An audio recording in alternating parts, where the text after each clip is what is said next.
Kemudian sisi-sisi yang lain, ya, dalam hal ekonomi, Rasulullah nomor satu. Rasulullah itu pengusaha besar. Baru umur 40 tahun Rasulullah baru berhenti berbisnis. Mahar Rasulullah menikahi Khadijah itu 20 ekor onta. Menyerta pepeng katanya sekitar 200 juta mahar. Dan nyen mungkin menyokan pengusaha di nan mahar. Rasulullah itu pengusaha. Secara ekonomi Rasulullah itu dahsyat sekali. Rasulullah baru berhenti berbisnis umur 40 tahun karena sudah dapat tugas dakwah. Kalau enggak dari muda itu bisnis Rasulullah itu luar negeri, internasional. Ke Syam. Syam itu 4 negara. Lebanon, Syria, Palestina, Yordania. Itu area wilayah bisnis Rasulullah. Maka ketika Rasulullah masuk Madinah itu, ketika itu ekonomi dikuasai oleh Yahudi, Bani Kainuka. Masuk Rasulullah tidak lama, seluruh pusat ekonomi jatuh ke tangan umat Islam. Jadi menurut Rasulullah seandainya Rasulullah hidup di masa kita ini krisis ekonomi bisa diselesaikan sama Rasulullah. InsyaAllah akan mutang sampai meribe-ribe triliun. Hebat Rasulullah itu. Jadi jangan dibayangkan, karena sekarang pemikiran anak kita, ini pemikiran anak kita, yang salah kita, bukan salah mereka, yang salah kita. Pemikiran anak-anak kita ini, Rasul itu hanya orang ahli ibadah saja, di masjid saja, meratib-ratib mantap. Itu pemikiran anak kita. Salah siapa? Salah kita. Kita enggak membuka Rasulullah itu sebagaimana seharusnya. Kita enggak membuka Rasulullah itu bagaimana, sisi ini bagaimana, sisi itu bagaimana, sisi itu bagaimana. Enggak kita buka. Yang sering dibahas itu Rasulullah hanya sosok ibadah saja, ibadah. Maka anak-anak kita ini cuma membayangkan, ya dalam hal ibadah aja kita ikut Rasulullah, yang lain nggak ada. Padahal itu harus dibuka semua. Sisi ekonomi Rasulullah bagaimana? Mampu melahirkan milioner itu. Abdurrahman bin Auf. Abdurrahman bin Auf itu masuk Madinah, hijrah dari Mekah itu cuman bawa badan sama bawa pakaian tok. Masuk Madinah itu. Tapi oleh Rasulullah berhasil dimanfaatkan potensinya itu. Hanya dalam waktu beberapa tahun dia jadi milioner. Itu Abdurrahman bin Auf. Ada seorang sahabat sengaja dipancing oleh Rasulullah kehebatan ekonominya. Ini cara Rasulullah. Karena cara Rasulullah itu pintar melihat potensi orang. Jadi satu kalau lihat kita dia tahu potensi saya apa, potensi bapak apa, itu keahlian Rasulullah itu. Dan setiap orang itu diarahkan sesuai potensinya, itu kehebatan Rasulullah. Dipanggil salah seorang sahabat, dikasih uang 1 dinar, tolong belikan seekor kambing. Dikasih uang 1 dinar, pancing untuk dikasih tahu sama sahabat yang lain. Maka berangkatlah sahabat ini bawa uang 1 dinar untuk beli seekor kambing. Pergi sahabat ini ke pasar. Sampai ke pasar, dia putar-putar, nyogdanya gelanggang. Pasar hewan. Pasar lemom tu namanya Eropa kan. Ya, pergi dia ke pasar, beli kambing. Dia putar pasar.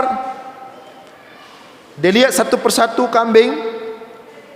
Nah, dapat kambing terbagus, kambing tercantik. Beli 1 dinar. Dapat dia. Setelah dia dapat 1 ekor kambing dengan harga 1 dinar, dia enggak pulang. Dia keliling pasar lagi. Keliling pasar, menjual kambing yang barusan dibeli 1 dinar. Keliling pasar, dia jual 2 dinar. Dia jual 2 dinar. Keliling pasar, keliling pasar, keliling pasar. Kambing-kambing mulai habis. Apalagi yang cantik-cantik. Maka tinggallah kambing cantik itu cuma milik sahabat ini yang tadi beli di pagi hari. Karena kambing-kambing yang lain sudah habis, yang gagah cuma kambing dia menjualnya 2 dinar. Cara berfikir bisnis. Maka terjuallah kambing dia itu 2 dinar. Dapat 2 dinar. 1 dinar beli kambing sesuai perintah Rasulullah. Beli lagi kambing 1 dinar. Maka sisa 1 dinar. Dia bawa pulang ke Rasulullah. Wahai Rasulullah, ini kambing yang engkau suruh beli, ini keuntungan 1 dinar. Rasulullah tahu mana orang-orang potensi bisnis. Dipancing oleh Rasulullah. Dikasih 1 dinar beli seekor kambing, dia bawa pulang seekor kambing juga dengan 1 dinar. Maka sahabat-sahabat Rasulullah yang punya jiwa-jiwa bisnis ini tumbuh subur bersama Rasulullah sallallahu alaihi wasallam. Memang diarahkan. Itu dalam bidang ekonomi. Jadi lagi anak Cina. Anak Cina yang memang dari kecil dididik jiwa bisnis. Terserah dia mau jadi ilmuwan nanti, mau jadi politikus nanti, mau jadi arsitek nanti, mau jadi banker, terserah. Tapi jiwa bisnis sudah dibentuk dari kecil sehingga dia mandiri. Kalau kemudian mau jadi ulama, tapi jiwa bisnis sudah ada. Sehingga dia sudah punya mesin uang sendiri. Jiwa bisnis sudah ada. Jadi pengnya aja kayak putar keroy. Sehingga kalau dia bekerja itu, dia bekerja dengan fokus maksimal. Enggak mencari uang, karena uang sudah punya jiwa bisnis sendiri. Itu orang putar keroy. Itu yang ini dibentuk oleh Rasulullah. Dan itu yang terbentuk pada sosok Rasulullah. Maka Rasulullah itu enggak bisa ditawar-tawar dia. Datang penduduk Quraisy, orang Quraisy, tokoh Quraisy, wahai Muhammad, berhentilah berdakwah. Kami tawarkan engkau uang dengan jumlah yang begini-begini. Enggak bisa. Rasulullah memang orang kaya. Bagaimana mau dicogok? Umat Islam itu harus mandiri secara ekonomi. Sehingga dia punya wibawa. Enggak bisa dinilai dengan uang. Nah, itu Rasulullah sallallahu alaihi wasallam. Dan begitu Rasulullah mendidik sahabatnya, khususnya yang punya potensi-potensi ekonomi itu diarahkan. Maka Rasulullah kalau misalnya mau perang, itu enggak ada susah-susah, misalnya cari uang ke sini, cari uang ke sana, enggak ada. Kalau kita kan susah, harus buat proposal dulu. Gede hente. Alian kana fi lah mente kato fi urung fi kanto de fi. Rasulullah seperti itu. Karena sahabat-sahabatnya itu sudah orang-orang perang Tabuk, perang Zatul Riqa. Rasulullah SAW tanya, siapa kita mau perang Zatul Riqa di masjid itu? Siapa siap membackup? Langsung tunjuk tangan Utsman bin Affan. Saya wahai Rasulullah. Saya siap 100 ekor onta perang lengkap dengan bahan makanannya. Itu 100 ekor onta perang dulu itu, kalau bahasa kita sekarang 100 kendaraan reu tentara itu. Beserta minyak-minyaknya, bahan bakarnya. Nyamban 3 sumbang Utsman bin Affan. 100 kata Rasulullah, belum cukup. Siapa lain yang mau sumbang? Tunjuk tangan lagi Utsman bin Affan. Saya Rasulullah, tambah 100 lagi. 3 sumbang. 200 belum cukup, harus ada lagi. Siapa mau tambah lagi? Tunjuk tangan Utsman bin Affan lagi. Saya Rasulullah, 100 lagi. Lertuh boh reu untuk perang sumbang. 3 sumbangnya 3 duk. Cuman karena Rasul Utsman bin Affan tunjuk-tunjuk jarah tapi ada yang li nyok kaje tambahin tunjuk lah urung dalam tunjuk. Kenapa? Karena ekonomi kita kuat dulu pada masa Rasulullah. Di Aceh dulu sempat juga seperti itu di Aceh. Sekarang jino nali jamun lagi kan. Itu belang Padang itu. Itu replikanya taruh belang Padang itu. Itu karena orang-orang Aceh dulu punya yang bawa lembu, bawa emas, bawa ini, bawa itu. Sumbang untuk negara Indonesia. Beli 2 pesawat. Dua pesawat pertama di Indonesia. Itu sumbangan orang Aceh Gedanyo, nenek moyang Gedanyo. Dapat 2 pesawat pertama di Indonesia itu. Pesawat selawah. Ya.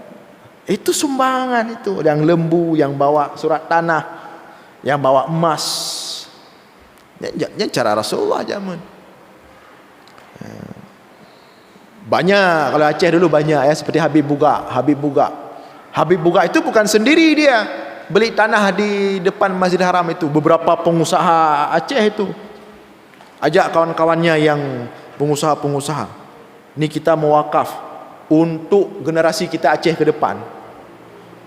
Kumpul uang. Beli tanah wakaf. Pas di depan Masjidil Haram untuk wakaf. Enggak diwakaf ke Masjidil Haram. Padahal kalau kita bagusnya ke Masjidil Haram kita wakaf. Menjuta orang semayang di Masjidil Haram tapi kok boleh pahala ada. Tapi mereka enggak wakaf ke Masjidil Haram. Untuk siapa mereka wakaf? Kesal ke wakaf? Untuk kita rakyat Aceh yang hari ini setiap tahun kalau orang pergi haji dapat uang 5 juta. Orang Aceh sekarang ada seperti itu. Hana. Orang Aceh je nak fikir gerodro. Orang Aceh zaman naidu akhlak Rasulullah. Dia berfikir hari ini sekarang itu karena wakaf Habib Buga dan kawan-kawannya di tanah Masjidil Haram itu. Sekarang seluruh jamaah Aceh sampai hari kiamat dan khusus jamaah Aceh, mazhabah dunia lain hana, khusus jamaah Aceh. Khusus jamaah haji Aceh itu fasilitas tempat tinggal gratis kita. Sudah diwakaf oleh orang tua kita Aceh dulu, beberapa orang pengusaha. Cuman biar serentak sama orang lain di Indonesia, bayarnya sama semua dulu di sini. Di sini sama. 30 juta atau 35 juta lebih kurang. Sebenarnya kita nggak harus bayar uang tinggal di sana, uang penginapan. Kita sudah punya wakaf orang tua kita. Di sini bayar dulu semua sama rata seluruh Indonesia, sampai ke sana dikasih balik. Kan bapak-bapak yang pergi haji dikasih balik kan? Coba balik.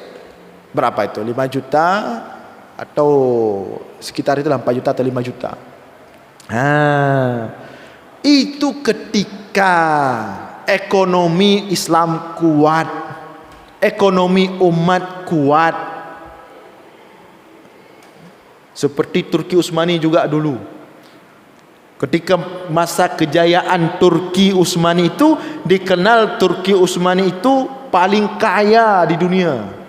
Persenjataan paling lengkap sampai orang Inggris kan dulu lawan Inggris ya, itu heran dari mana Turki Utsmani itu punya persenjataan lengkap, kok bisa kaya sekali mereka. Sistem yang diterapkan oleh Turki Utsmani dulu sistem wakaf, sehingga dapat kekayaan negara yang luar biasa dengan sistem wakaf. Itu yang membuat orang lain heran. Ekonomi kuat. Di Aceh dulu seperti itu juga. Dan itulah di antara kemuliaan dan kelebihan Rasulullah sallallahu alaihi wasallam, yaitu di bidang ekonomi. Apalagi di bidang yang lain, khususnya dalam hal akhlak. Kalau akhlak itulah memang tujuan utama Rasulullah sallallahu alaihi wasallam diutuskan ke muka bumi ini. Innama bu'istu liutammima makarimal akhlak. Hanya saja aku diutuskan untuk menyempurnakan akhlak manusia. Nah, Bapak Ibu sekalian dimuliakan oleh Allah, maka tugas kita sekarang itu bagaimana menghadirkan Rasulullah itu di zaman sekarang. menyesuaikan. Bukan kita bawa anak-anak sekarang kembali ke zaman 1400 tahun lalu, enggak mau kembali mereka. Hai tim balik ke dia. Tapi Rasulullah kita bawa ke sini sekarang. Bagaimana caranya? Dengan konteks sekarang, dengan gaya sekarang. Tapi substansi akhlak Rasulullah itu hadir sekarang. Ini tugas katanya. Maka tidak cukup dengan hanya kenduri-kenduri seremonial saja. Harus ada tindak lanjut, follow up yang lebih jelas, lebih pasti. Maka saya mengusulkan, saya sudah sampaikan di pemerintah ketika berceramah, seringlah di Pemko. Saya sampaikan, kalau bisa perayaan Maulid itu jangan hanya di belangongnya, berbanyak-banyak belangong.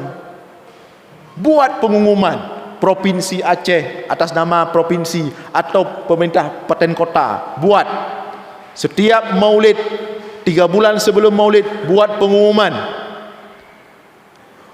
Siapa yang mampu menulis buku terbaik tentang Rasulullah, semua aspek kehidupan, silahkan pilih aspek apa. Buku terbaik, juara 1 100 juta, juara 2 70 juta, juara 3 50 juta.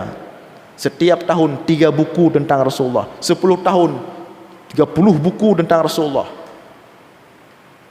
Jadi orang berpacu betul-betul mengkaji tentang Rasulullah. Kemudian yang punya kelebihan di bidang seni, suruh tulis puisi tentang Rasulullah. Maka dia akan mempelajari tentang Rasulullah. Jadi seperti itu. Kalau sekedar seperti yang sering kita lakukan sekarang ini, bagi kauri kamasak kuah belanga katro kali mulut kabeh. Jadi tidak ada hasil apa-apa. Tapi kalau di negara-negara seperti di Qatar, seperti di Qatar, Mesir, itu memang mereka sudah lama. Kalau di Qatar bahkan tingkat dunia, setiap mau Maulid mereka buat langsung sembara, buat lomba. Seluruh dunia bisa ikut. Tulis buku terbaik Rasulullah. Setiap tahun dipilih 3 buku, juara 1, juara 2, juara 3. Sehingga orang banyak menulis tentang Rasulullah. Sama-sama menghidupkan Rasulullah. Dan kerjasama. Yang bagian selawat, hidupkan selawat. Bagian majlis-majlis selawat Rasulullah, pudip, peselawat urut. Ajak orang berselawat, hidupkan selawat. Yang bagian-bagian pengajian-pengajian, ajarkan, buka semua tentang akhlak Rasulullah kepada jamaah, kepada orang-orang yang mengikuti pengajian. Yang akademisi tulis tentang Rasulullah sesuai dengan spesialis anda masing-masing. Anda orang sosial, cari sedetail-detail, analisa tentang sisi sosial Rasulullah. Anda orang ekonomi, cari analisa sedetail-detailnya tentang bagaimana kelebihan hebatnya ekonomi Rasulullah. Anda bagian politik, cari sisi-sisi politik Rasulullah, kaji, buka semua referensi, analisa, buat lebih tajam, sesuaikan dengan konteks sekarang bagaimana sistem politik Rasulullah. Untuk yang bagian guru-guru anak-anak, cari bagaimana akhlak Rasulullah ketika umur masih kecil. Untuk yang remaja-remaja, cari bagaimana akhlak Rasulullah ketika remaja, bagaimana dia hidup dalam masyarakat. Untuk yang muda-muda, cari, nampakkan kepada mereka. Itu baru kita betul-betul telah menunaikan hak yang seharusnya kita tunaikan untuk Rasulullah sallallahu alaihi wasallam. Sehingga Rasulullah itu kembali hadir, membumi di setiap hati setiap muslim, baik yang tua maupun yang muda maupun yang anak-anak kecil. Nah, hadirin sekalian yang dimuliakan oleh Allah, maka mudah-mudahan ini semua menjadi pelajaran bagi kita dan menjadi bahan renungan. Kemudian untuk bagaimana cara kita mencari cara ke depan, harus kerjasama. Agama ini tidak cukup hanya untuk diri sendiri, tapi juga harus mampu kita warisi kepada anak-anak kita ke depan, kepada generasi kita ke depan. Saya pikir demikian yang dapat saya sampaikan. Mudah-mudahan ada manfaatnya. Mohon maaf atas segala kekurangan. Aqulu qawli hadza wa astaghfirullah li wa lakum. A'udzu billahi minasyaitonir rajim. Bismillahirrahmanirrahim. Alhamdulillahi rabbil alamin. Hamdan yuwafi ni'amahu wa yukafi'u mazidah. يا ربنا لك الحمد كما ينبغي لجلال وجهك الكريم وعظيم سلطانك. اللهم صل على سيدنا محمد وعلى آله وصحبه أجمعين. اللهم إنك عفو كريم حليم تحب العفو فاعف عنا يا كريم.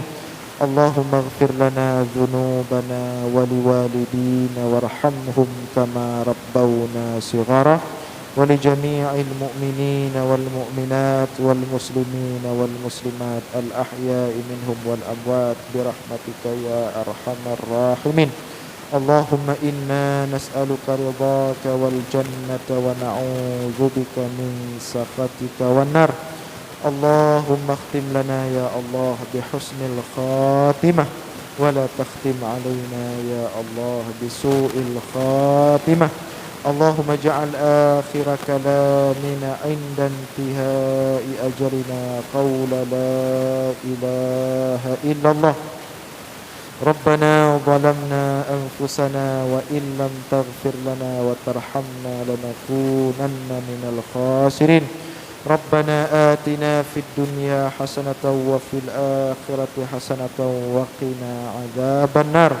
وصلى الله على سيدنا محمد وعلى آله وصحبه أجمعين. سبحان ربنا رب العزة عما يصفون، وسلام على المرسلين والحمد لله رب العالمين. الفاتحة. ورحمة الله. أعوذ بالله من الشيطان الرجيم. بسم الله الرحمن الرحيم. الحمد لله رب العالمين الرحمن الرحيم مالك يوم الدين. إياك نعبد وإياك نستعين. اهدنا الصراط المستقيم صراط الذين أنعمت عليهم غير المغضوب عليهم ولا الضالين. آمين آمين يا رب العالمين. دعواهم فيها سبحانك اللهم وتحيتهم فيها سلام. وآخر دعواهم أن الحمد لله رب العالمين. صل وسلم يا ربي يا ربي على النبي سيدنا محمد وآله وصحبه أجمعين. الله صل وسلم يا ربي على النبي سيدنا محمد وآله وصحبه أجمعين. الله صل وسلم يا ربي على النبي سيدنا محمد وآله وصحبه أجمعين. محمد وآله وصحبه أجمعين. السلام عليكم ورحمة الله وبركاته.